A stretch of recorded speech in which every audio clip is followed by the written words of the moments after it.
All right, this episode is about the original series of Star Trek and the different higher level energy beings we see in the original series.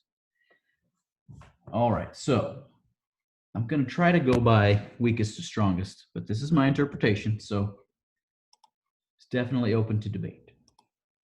The first one I would say is in the very pilot episode where No Man Has Gone Before. So that you have humans that have a certain psi factor.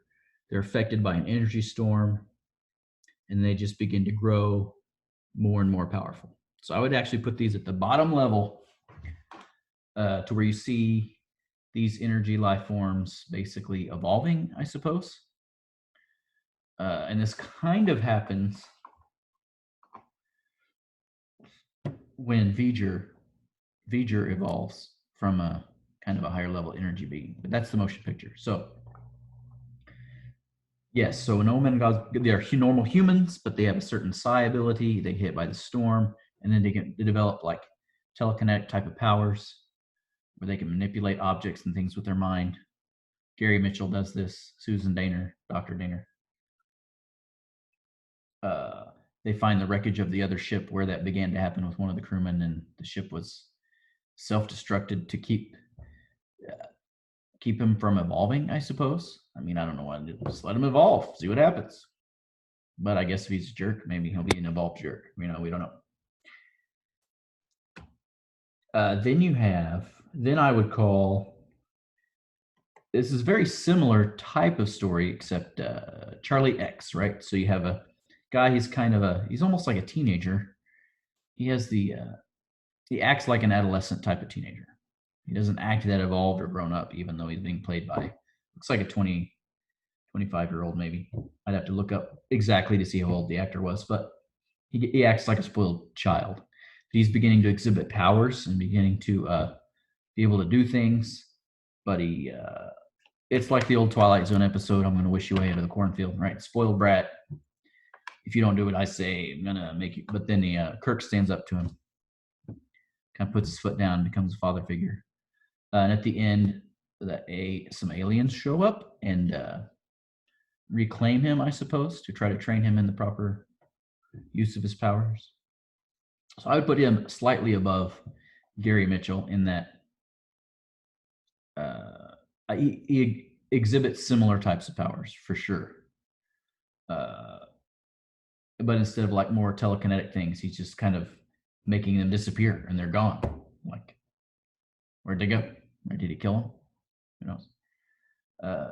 So those are like base level types of energy beings. Then you have the next level, a little bit slightly higher, Squire of Gothos, which Squire of Gothos, Trelane, is another energy being. Planet didn't show up. He basically created the entire planet that they exist on, that he traps the Enterprise in, and he's playing with them because they're his playthings. And so what if they die? Now we're going to fight swords. It's like he saw images of Earth from far away, and then that's what he wanted to do. So he's creating all these events and situations. He's kind of like Q. I would say he's not as powerful as Q, at least not yet, because he's acting like him. Of course, Q's irresponsible as well. But the things we've seen Q do, and that's Next Generation, so we won't go into that yet. But he doesn't seem to have that power level yet. Maybe he does. He did create a planet. He does create the atmosphere for the planet, things like that. So I would put him above Charlie X and above Gary Mitchell, because they weren't able to create a whole planet that we saw. Maybe if they were allowed to evolve further, possible. Let's see. We also have, so probably maybe a little bit below Trelane's power level is the Melkotians, right? So they go to visit that planet, and then the Melkotians are trying to see if they're worthy of, I guess, existing, or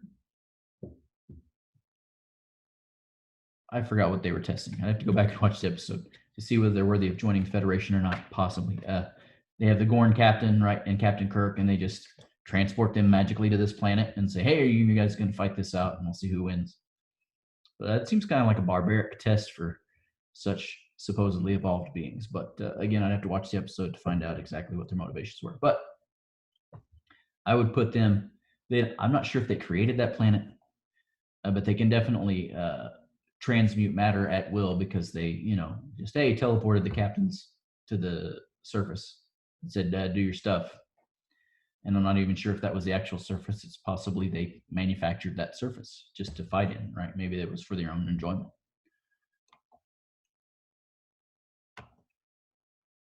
So they definitely had surface capability, surface geoforming capability. I'm not sure about creating a whole planet or not. Apollo, right? When they go to the planet and the floating hand in space stops the Enterprise. So he was very powerful and had all these abilities, but apparently not enough abilities to grow people, right? Or create his own people, or to create. I guess Trelane had this problem too. He wanted people to play with, but he brought them there instead of creating his own, I suppose. And Apollo has his own temple and his own power source, I suppose. This was a fascinating. He has different powers: control the weather controlling the sun, darkness. He doesn't really go. They don't really show a lot of his powers. Like he stops the Enterprise in space, with so it almost seems like he limited by his own ego, right? Because maybe he had the ability to bring other ships to his planet or create ships and send them out, but we don't see him do that because he believes he is the embodiment of a god. Why would he need to do that? So I would submit we don't see the full breadth of his powers. We do see weather controlling and things like that, and controlling the Enterprise in space, which is, I guess Trelane does that too. Charlie X kind of does that while he's on the ship. Gary Mitchell, they wasn't allowed to evolve to that point. So who else do we have? Okay. There are the gamesters of Triskelion. So these guys were just like brains in a jar, but they were very powerful. They were able to fling the Enterprise really far away. They could manipulate environments. So they could definitely do matter. I don't want to say matter transference, like built-in transporter machines, but they could definitely throw things a long distance and grab ships from really far away to, for people to play in their games. So they were, I guess, higher. It might have been their computer equipment that did that and not their brains, the brains controlling it. Again, I'd have to watch the episode again to see the exact limit of their powers. I didn't see them to have the ability to create a planet, right? And again, that would be below Trelane's power level. But they're definitely able to manipulate ships in space around them and stuff like that. And they for sure did that. I actually didn't see them controlling the weather much either. So maybe they're also a step below Apollo a little bit. Maybe, maybe not. Like I said, Apollo didn't reach out very far that I saw. Okay. Ooh, okay. This is a good one.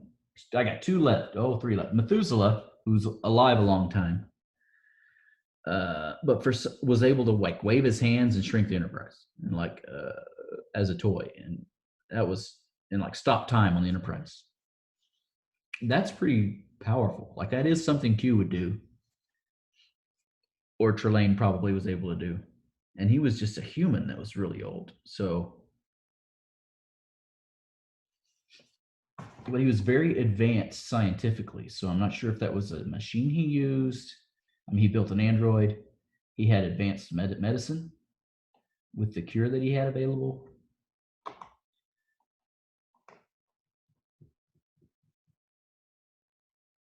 And he was like able to hide from their scans. They didn't even know he was there because he just wanted to be left alone, I think. So he had some interesting powers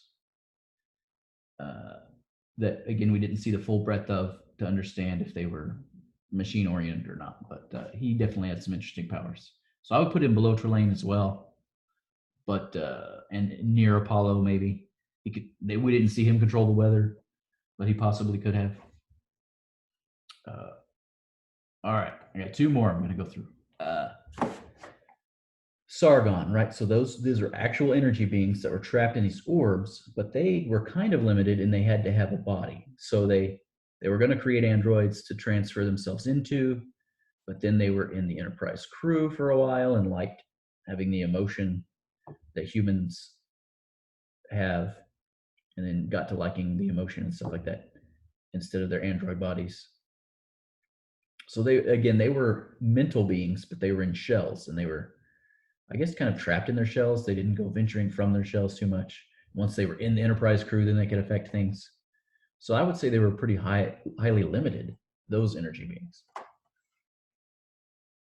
because they were seemed to be limited to thought transference. Okay, one left, and these are the Organians. So the Organians, who forced the peace treaty upon the Klingons and the Federation. I mean, these guys, very powerful. I mean, they were able to, what is it, the Treaty of Algeron, is that right? That they forced them to sign, but they were basically, they could manipulate matter. They just looked like they were normal people living on their planet, but they were able to affect things planets away, galaxies away, make weapons not work that were, if the Klingons were going to fight, and then, turn weapons inoperable, and they weren't worried about any of that. So they're very powerful. And we see them again in Enterprise, the same race. And they're basically analyzing humans at that time, saying, oh, they're not ready yet for us to interfere. They're just walking along like they're members of the crew to analyze. I mean, they're very powerful. Able to, what did they test Enterprise with? It was like a plague. Gave some of the crew members the plague and didn't, to decide whether they would be willing to sacrifice themselves for the crew members' affliction, right? And then I think they tested the Klingons, and the Klingons failed. But I think at the end they decided humans had potential because one of them was willing to sacrifice themselves. It's been a while since I've seen that Enterprise episode, but yeah. So the Organians definitely have this power. It's fascinating power. We haven't seen them create whole planets, but I get the assumption that they could if they wanted. Like, they don't need a planet to live on. They're just kind of, there is a planet, and they created the whole situation on the planet just to get the Klingons and the Federation to show up there to be at odds to test them. So I'm not sure of their ultimate power level, but it's pretty high. So I'm going to say that I would put them at the top of the power level for energy beings, just because we didn't see the top limits of their power, and we saw them do some pretty interesting things. And you'd have to put Trelane, even though he wasn't all grown up yet, below that. And then Trelane probably ultimately has more power to do types of things like that, but